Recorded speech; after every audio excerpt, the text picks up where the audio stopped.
Season 9 hype. Let's do this. Leroy Jenkins. Oh my God, he just used a dead meme. What's happening for him? What's happening, back. children? Yes. What's happening, my fellow bronies and Pegasustas?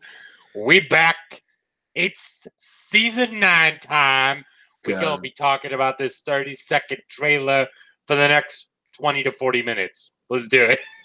Please tell me I didn't used to talk like that 6 years ago.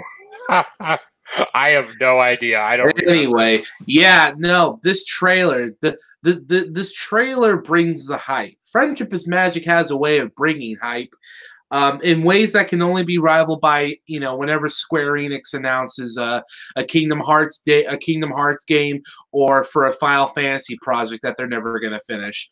And this trailer makes you feel many things. It's kind of a story in itself. First off, it opens up with a narration where, and this isn't what they say, I'm paraphrasing, but it basically says, "Sup, dog, this shit's coming to an end." But we've got some tasty secrets. We got some tasty jams for you here. We've got some surprises. Morsels. We've got some surprises. We've got new characters. We have wrapped up character arcs. They didn't say that part, but I'm assuming that's what they said. They flashed a whole bunch of stuff, one of which was very noteworthy. I think you all know what it is, but I only watched the trailer once. Right before we met up, John was like, "Hold on, I got to go through this like it's a Star Wars trailer," and he went frame by frame, what's that one channel that does that? Not Screen Eric Rant. Voss from New Rock Stars. I was thinking of Looper, but that works too. Yeah. Hi, I'm Eric Voss, and the My Little Pony Season 9 trailer just came out. We're going to look at this frame by frame and show you all the neat quirks you may have missed. I fucking love that channel. That dude is fucking awesome. It's very pure, it's very like, let's revel in movie hype. Exactly. So, what do you got first there for us to talk about? Well, I have a on few bullet the points docket. Yeah, I got a few bullet points for this, so it's literally titled Season 9 Hype. But it starts out the intro is. I thought you were about to say, for some reason, it started out the ghetto. I'm like, what? It started out of the ghetto. Now this is a story all about him. Okay, but the intro this. This show got My Little Pony out of a self-imposed ghetto that's like 30 years old. So the show is sort of like that. Yeah. So here's what it is. The intro to this is in the style of Game of Thrones, which I'm just like, fuck yes. They did do a Game of Thrones homage with that intro. You're right. It's literally MLP Season 9, and it shows these green eyes, and then fire, and then it's just Spike where he's like, "I'm sorry, indigestion." I know. I was like Khaleesi, but no, it was Spike. Yeah, but I thought that was really cute, because I always love fake outs like that. So then it shows Twilight and the girls running up, and Pinky yells, "The cavalry is here." I'm just like, you know what? That reminds me back from Forgotten Friendship when they were all crowding around Sunset after she lost all her memories, and Pinky was just like, "Light her up, ladies." God, she did. Call me a Mahami and I sent him home to mommy. Hashtag when Team 4-Star was good. Yeah, and wasn't taken over by 4 kids. No. By 4 kids? I don't know. I'm weird. No, dude. They just started. The abridged got taken over by the OG. Nah, dude, they just started fully ripping off Little Karibo, but not understanding what made Little Karibo funny. Yeah, and then Shirklop Pones had no fucking clue what to do with a My Little Pony abridged series to begin with. Man, there were so many cool abridged series that I came across over the years, and I just gave up after like 2014 because most of them would go 3 episodes in and just give up. It wasn't even copyright issues; they just gave up. I'm like, man, there was some cool ones too. There was one where like Pinkie Pie was a Russian, Twilight talked like a pirate. You know, the only good like abridged series that I've seen, at least with like compilations and stuff, was the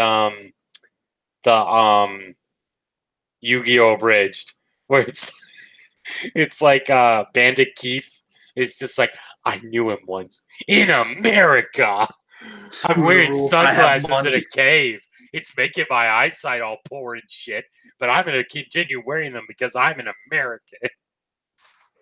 I love Bandit Keith. He's great, even in the show. Anyway, go down your docket. Yeah. So here's the big one. Sombra's back. Oh, we're just jumping to that? Okay, I could have said that a while ago. And he's capturing Flurry Heart. And the one thing I gotta say is not even related to Sombra. And Snakeskin, I'm sure you're going to say the exact same fucking thing. I hope that when Flurry Heart gets taken, Cadence just fucking starts bawling. Because I fucking swear, she needs some form of character. Well, you know, every other facet of her character is shit. Well, you know, here's the thing. Oh, now you're taking my lines. I see. Shining Armor and Cadence are actually fairly well-developed characters. Problem is, they completely blew their load like a 12-year-old virgin on the finale of season 2 and the premiere of season 3 with their characters. Because in those, it showed highs and lows, it showed their determination, it showed all the great qualities of the characters. They were great characters in those 4 episodes. But then ever since then, they just kind of showed up and they're like, hey, we're just justifying our merchandise. What's up, everybody? Yeah. And honestly, Sombra was already the most metal and potentially dangerous villain that they'd come across anyway, besides maybe Chrysalis. So him trying to, I'm assuming, suck the soul out of a small child, that seems extremely in character for him. But hey, something more glaring. How in the hell is he back?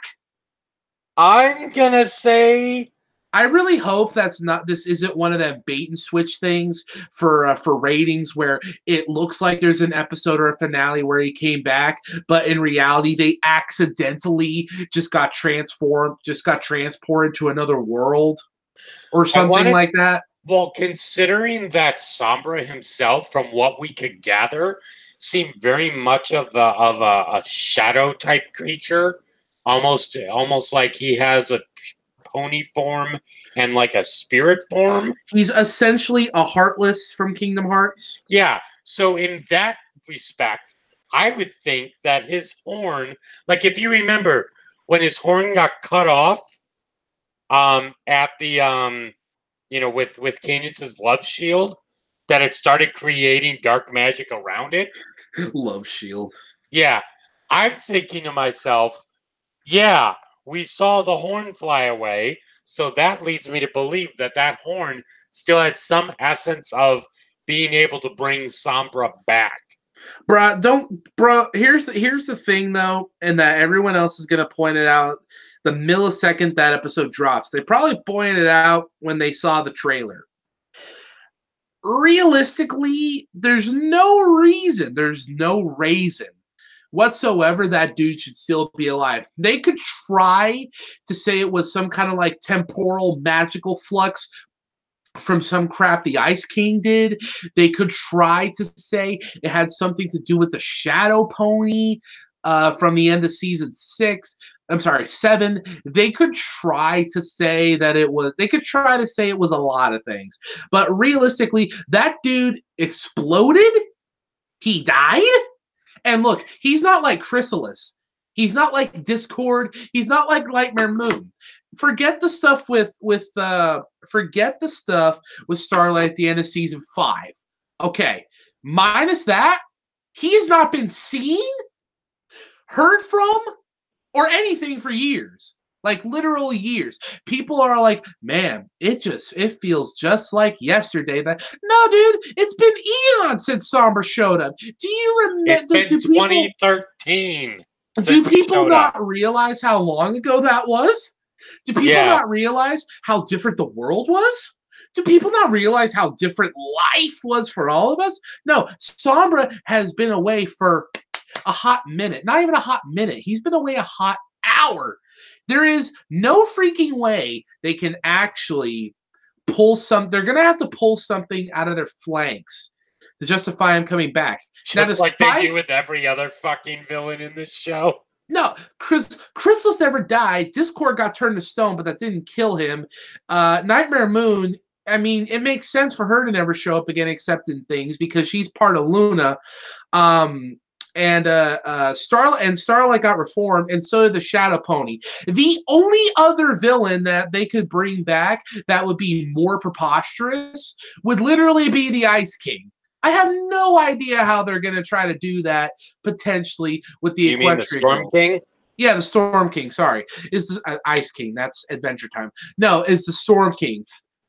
Now, despite everything I just said, I need this to be known. Okay, I don't care because Sombra's back, and that's awesome. So I don't care what they have to pull out of their butt to somehow try to justify it for the 12 and under demographic and the 30-plus-year-old audience.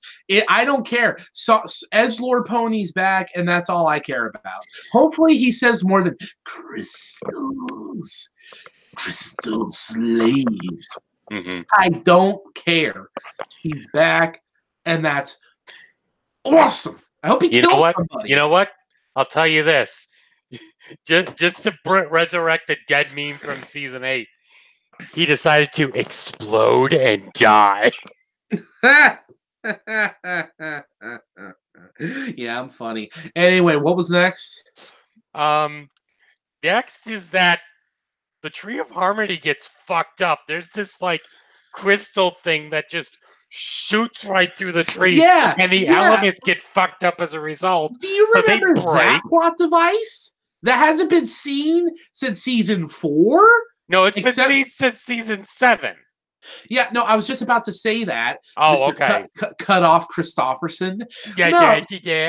So, like, yeah, no, except for the thing with season 7, which I said it a lot, but I need to say it again. The Tree of Harmony, this is something we do in California. The Tree of Harmony is one of the best characters in the show. So California made the clap emojis popular. Bro, we made the Red Hot Chili Peppers popular. We can do anything.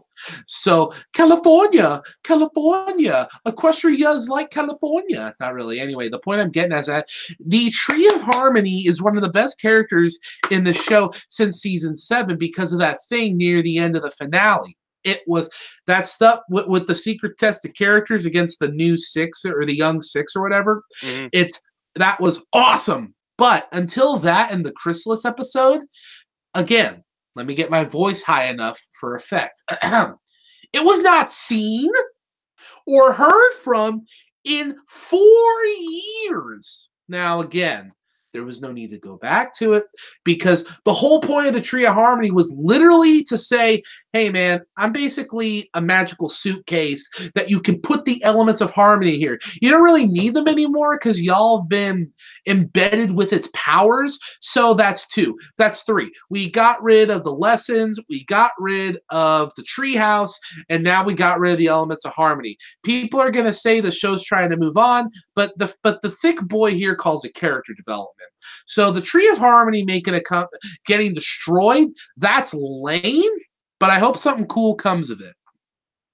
You know what? I'm just thinking that you were... Hold on. Give me just a second. Keep talking. Okay, so I look, here's my thing for season 9. If you asked me here's how, if I had booked it, to sound like a pretentious wrestling fan, if I had booked it, what I would do, I'm serious here. I want that finale to be preferably 4, but at least 3 parts, because Sombra's been gone so long. And Tyrik's still alive. Cozy Glow's still alive. They're probably going to do a thing that ties all 3 of them together. Or maybe, and I actually had a theory about this, and I want to propose this to you, John. And if you feel it's apropos, please feel free to, either elevate it or shoot it down, because I know you'll be honest with me. What if Cozy Glow was being possessed by Sombra this whole time? Or what if she wasn't just an evil kid, she was being controlled. She was like almost like she was being controlled by Sombra. Either that or a succubus sort of thing. Yeah, either that, or, and this is what I doubt it is. What if she is somehow Sombra's, like, say, a pseudo reincarnation? Or what if that's just straight up his kid? The kid one can't happen, I realize, because, I mean, I don't want to think about... the fandom tried Screwball with Discord, and look where that Yeah, but I don't want to think about the scientific ramifications of Ghost Dick.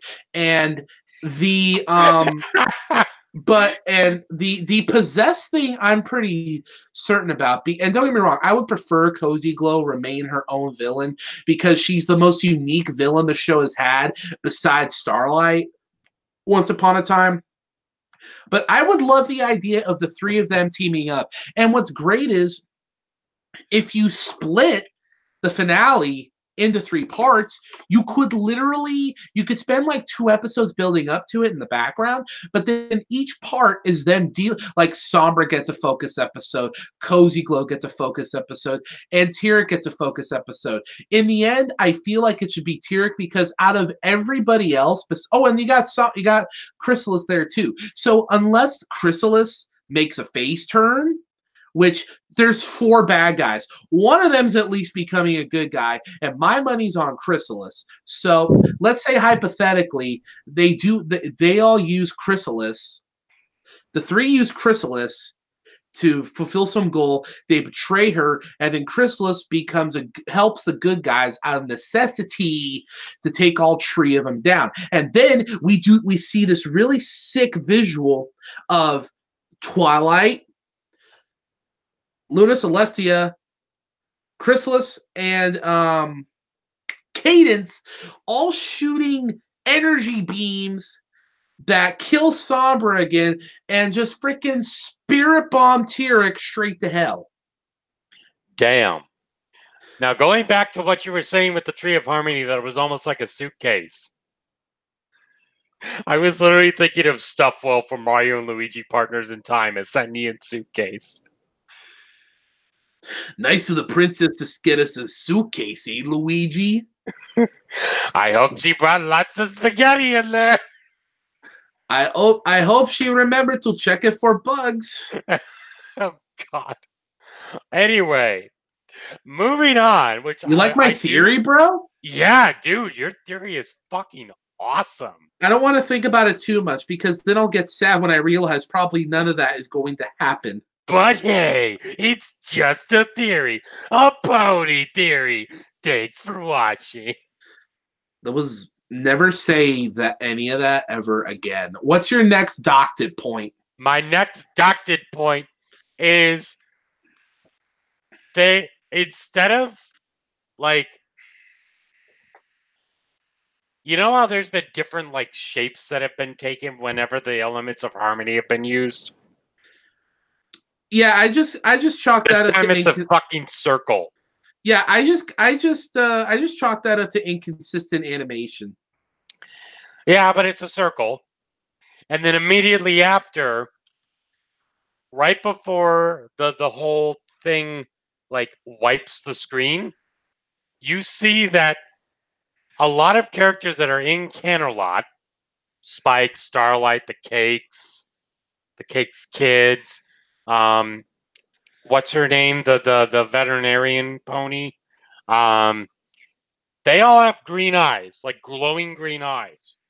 Which, if you remember from the season 3 premiere, That's how Sombra controlled you, was your worst fears. So I gotta wonder, what is the extent of his power? Was he able to gain enough power to use all of that to like zombify the entirety of Canterlot? Just kind of something to think about. What do you think, Snakes In?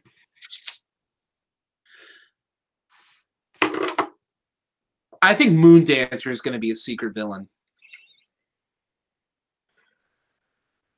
Where are the sirens? Okay, no, but to go along with your thing, I mean, that'd be neat, and it would really like play because coincidentally, most of the ponies you mentioned are Earth ponies. So like, it could potentially play into the whole the kind of sort of kind of confirmed but not really confirmed long-standing fan theory that while unicorn have power over the mystic and unicorn pseudo kind of have an innate magic of the sky, it could lead credence to the theory that people have had for a long time that Earth ponies inherently are magical too, because it's like practical. What's that pagan terminology? It's like practical magic, where like it's not that they can do spells and stuff, but they work well with the magical ability to work with nature. Mm-hmm. Something. I mean, there's got to be a reason why a big bro, a sister, and an elementary school person and a granny are able to tend a farm of like 48 billion apple trees by themselves. Mm-hmm. Just to use an example. Yeah. Or Pinkie Pie, right? I mean, she's like a crazy baker, and like you could just throw that up to the fact that she's really good, but like anyone we've ever seen cooking that's an Earth pony, if I remember correctly, is usually pretty good. So it's like that practical magic type of thing. You know what I mean? Mm-hmm. Yeah, I see what you mean. So I could play into that. Yeah. So I got 2 more bullet points. One of them is that Pinkie Pie and Gummy are in the friendship balloon with the balloon part torn. And for some reason, both her and Gummy have bubbles on their heads. Yeah, I had a theory about that one, but I don't think it would work. Well, go ahead and spout it. Your last theory seemed pretty good. Well, that theory kind of lends to this. Did that balloon at all look like the balloon that we see in the intro? Yeah, that's the friendship balloon.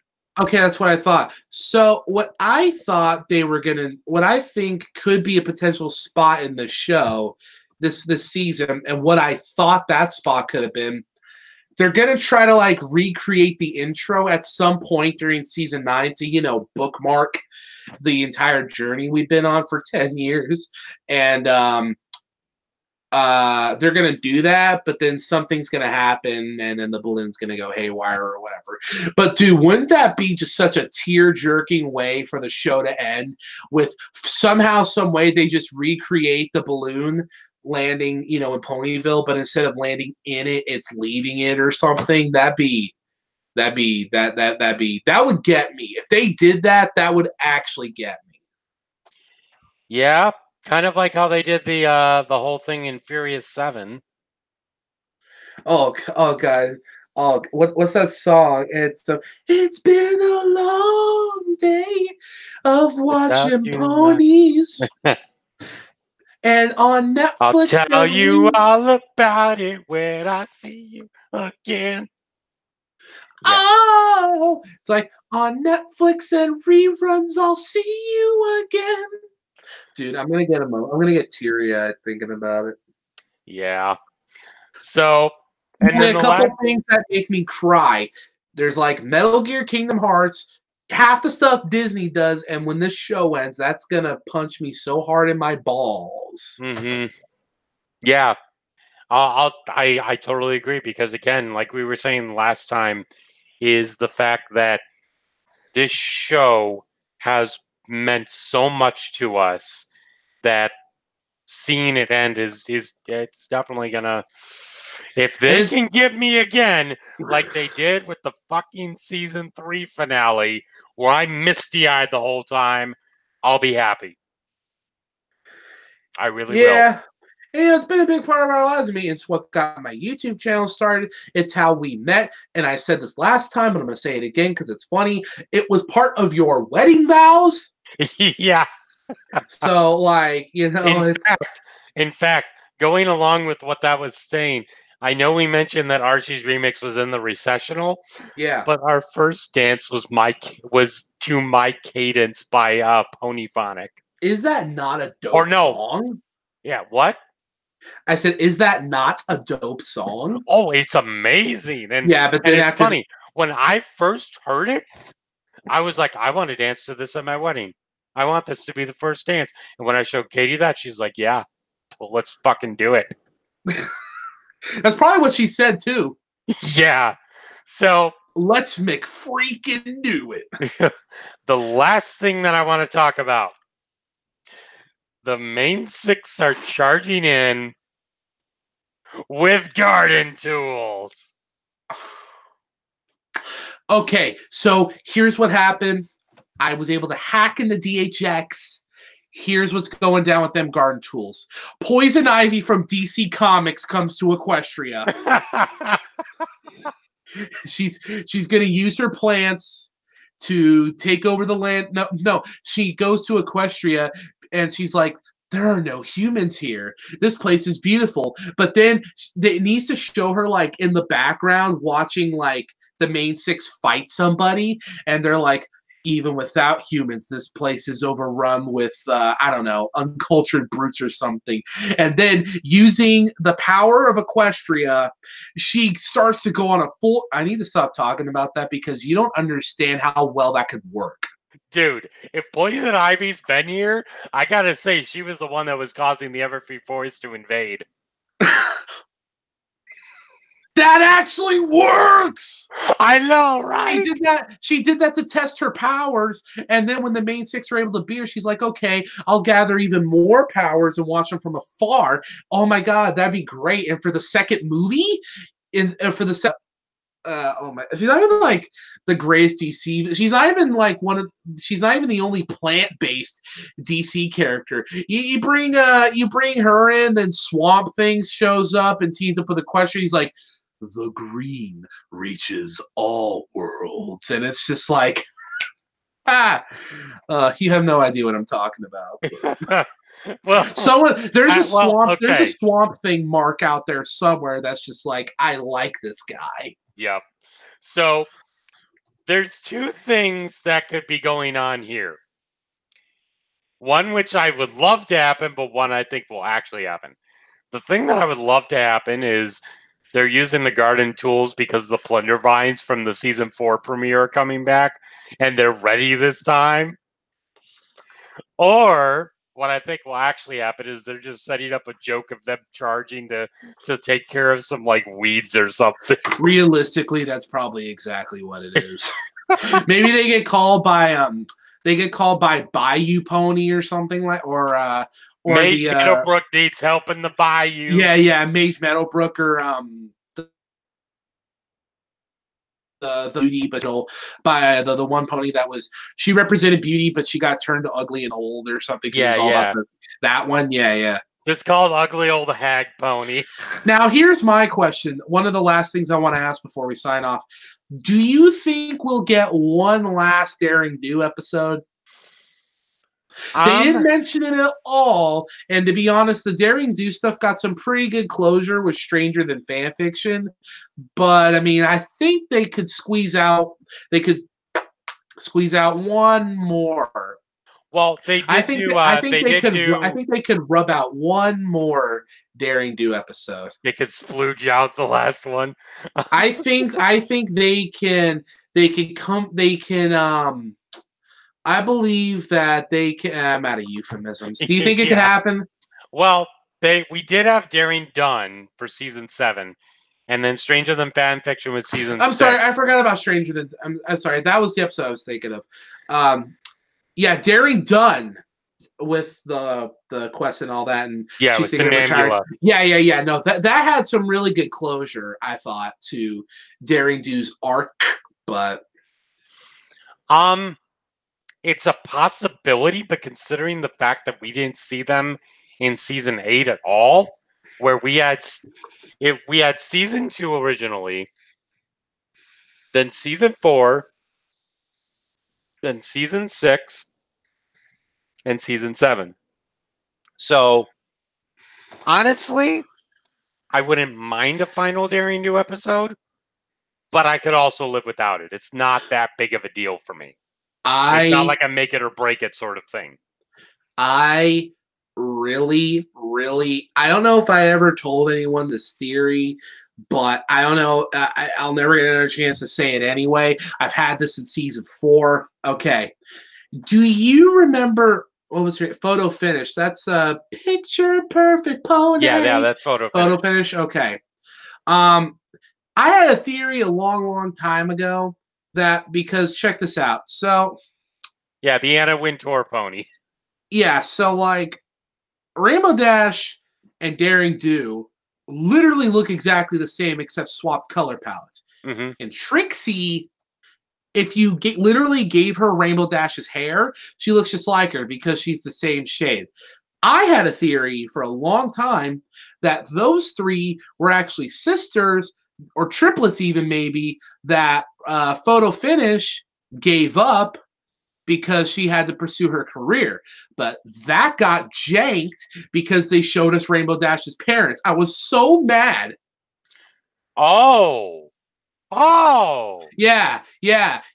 But you can't even make the claim, well, I mean, she just she made sure that they were separated and she gave them to rainbow colored ponies. But Rainbow Dash's mom, as pointed out by DWK's nerdgasming over her, Rainbow Dash's mom looks literally just like her. Now, again, that's just reusable animation assets. But I was so sure. You could have even made, I mean, and like, I was so mad when they showed us Rainbow Dash's parents because I was just like, damn it, that theory could have worked. That would have made a great fan fiction. Speaking of Rainbow Dash's parents, I would actually like to see them again one final time. Cool.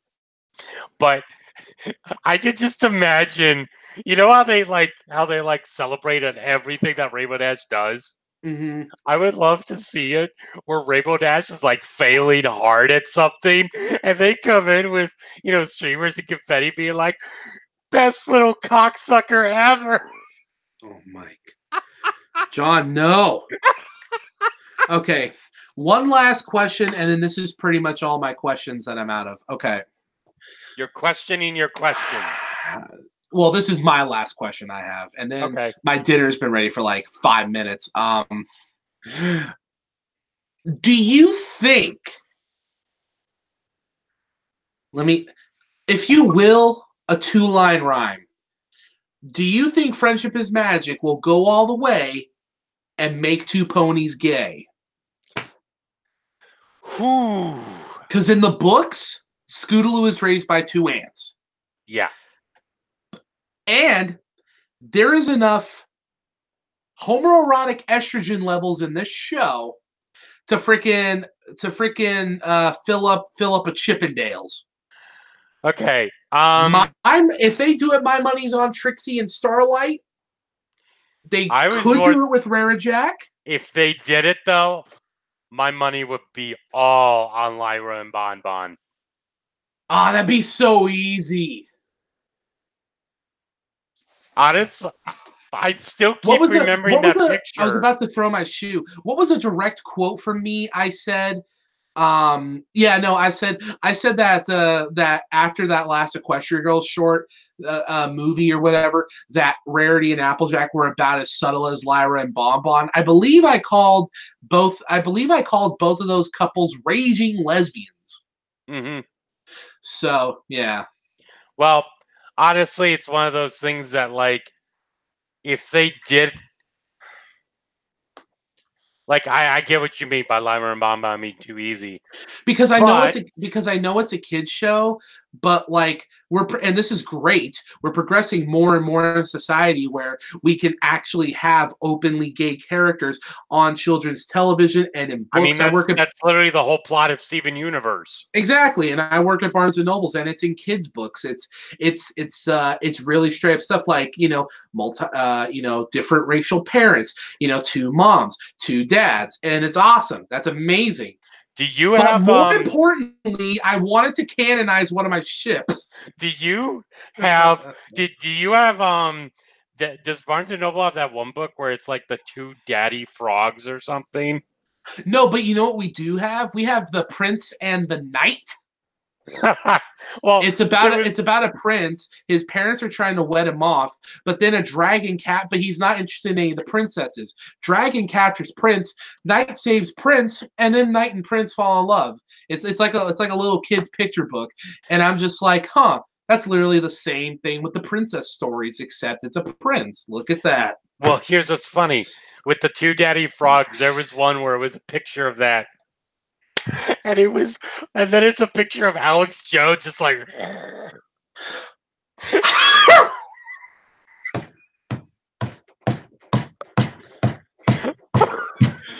oh my god. I almost died right there. There was actually, and it's funny. Speaking of Alex Jones, there's a Brody's page on Facebook that I do.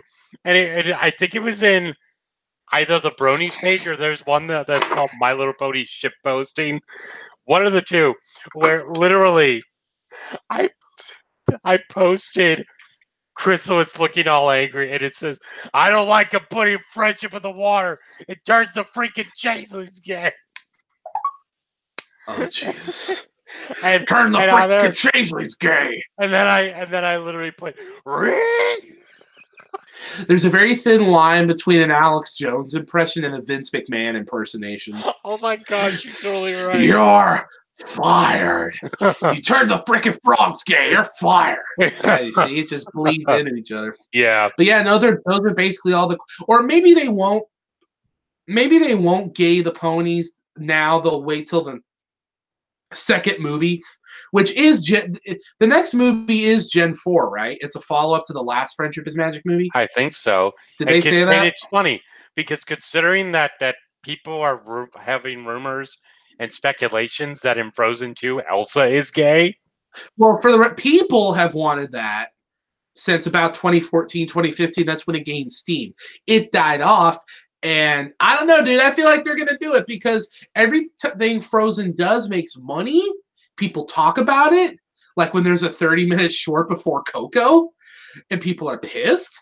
But yeah, dude, it's in a way, I wish that Disney would have created, a movie with a gay character from the ground up. But there isn't I don't know if they did this on purpose, probably didn't. There's enough room with Elsa to where it would make sense.